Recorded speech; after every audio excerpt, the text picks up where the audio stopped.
The Grand Chess Tour rolled into Paris this week for a blitz and rapid event.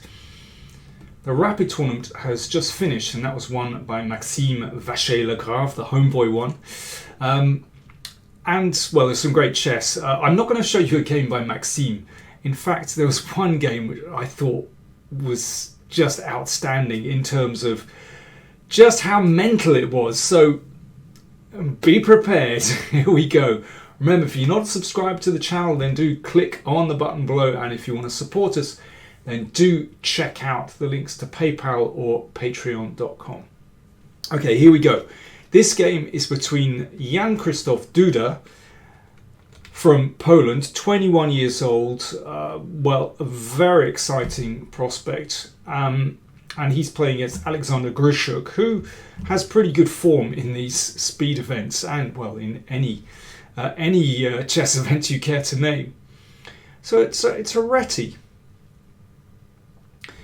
And here, of course, this is an ambitious continuation for black. It's a kind of reverse Benoni, because you can go in lots of different directions from this point. I suppose the classic Benoni move here for white is e3. And now, in fact, black shouldn't play c5, but the best move is to play knight c6. And this is a variation that has a pretty good reputation for black.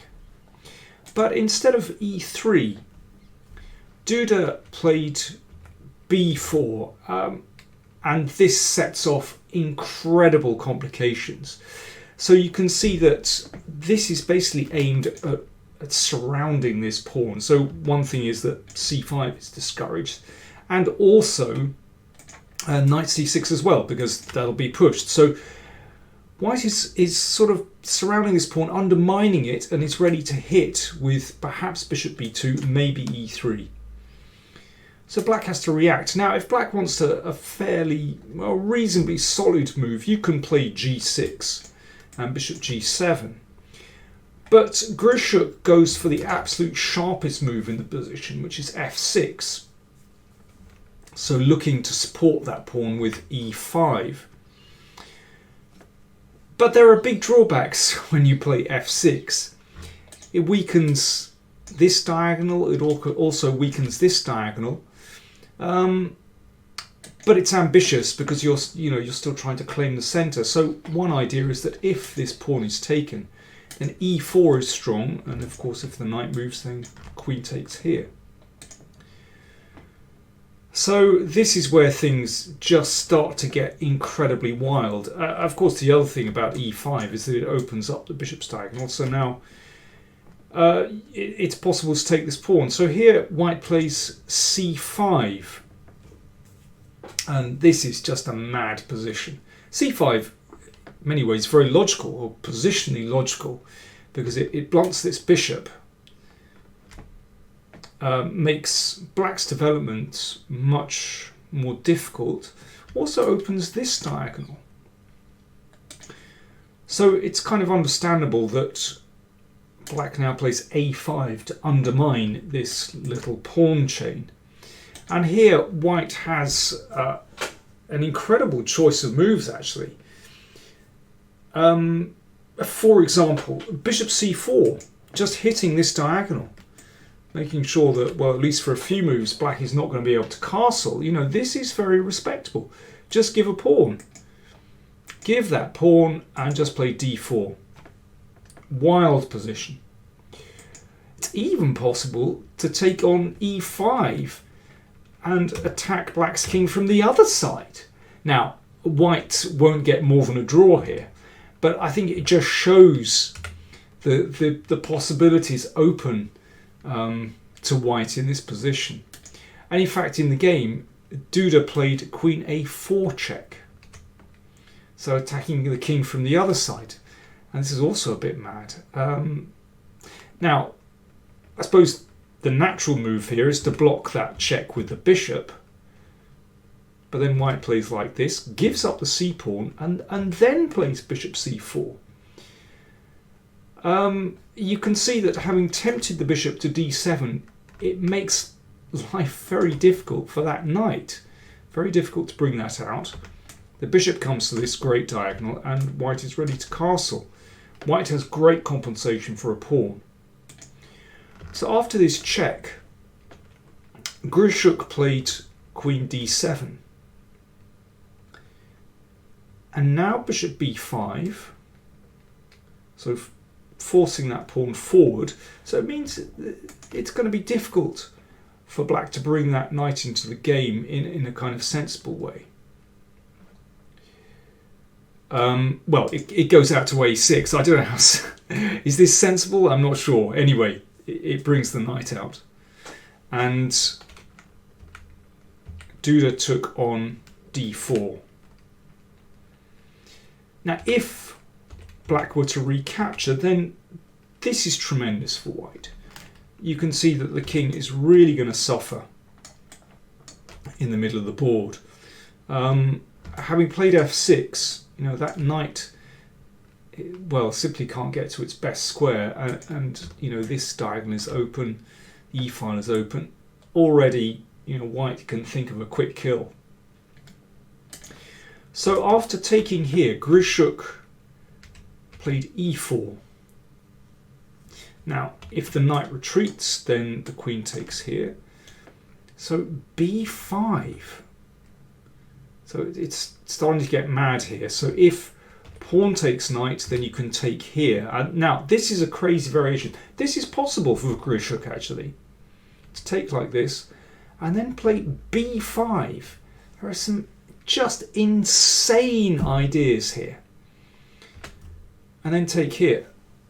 All bets are off in this position. Who knows what's going on? Anyway, b5 has just been played, and knight b4 happened. a3, attacking that knight. Now Grischuk takes, and Duda took on b4. Queen takes d4, attacking that bishop. d3, so that holds the bishop on this diagonal, prepares to bring this one out. Grischuk gave a check and took on g2. Now, I don't know whether the players realised, but they were both following a previous game. Hilot Persson against Hector from Denmark 2014, which now went queen takes h2. I mean, it's just ludicrous position. So the rook was taken. Now, you'd think that having taken a rook and maybe about to get another queen, surely this is good for black. But no, actually, white is breaking through at the other end of the board, and in fact, white won that game. Grischuk, instead of taking on h2, played knight e7, a far more sensible move, getting some pieces out. And Duda did the same. And now it took on a5. So what's the material situation? Well, it's sort of level. Yeah, it's actually even material at the moment. And one big question is, whose king is safer here? And now Duda played d4, well, pushing black's queen into taking on h2, which kind of looks insane. But actually, after knight f3, holding the rook, it's reasonably safe. The queen retreats, attacking the knight. Now, it's already mental enough, but at this point, Duda didn't even bother protecting that knight. He just rolled on with a6. Just incredible. So if that gets taken, then he'll be able to take on c6 with the pawn. And if queen takes f3, then you can take on b7. I mean, maybe you'd like to have a little think how you would react with black in this position. And I think I'll come back to this position right at the end of the game, because there is a really mental idea for black here. Okay, well, Grischuk played bishop e7.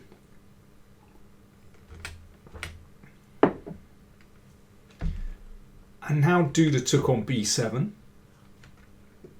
allowing his queen to be taken. Now, it would be a mistake to get the queen, because after this, you take, black gives it a check, takes a rook, takes another rook.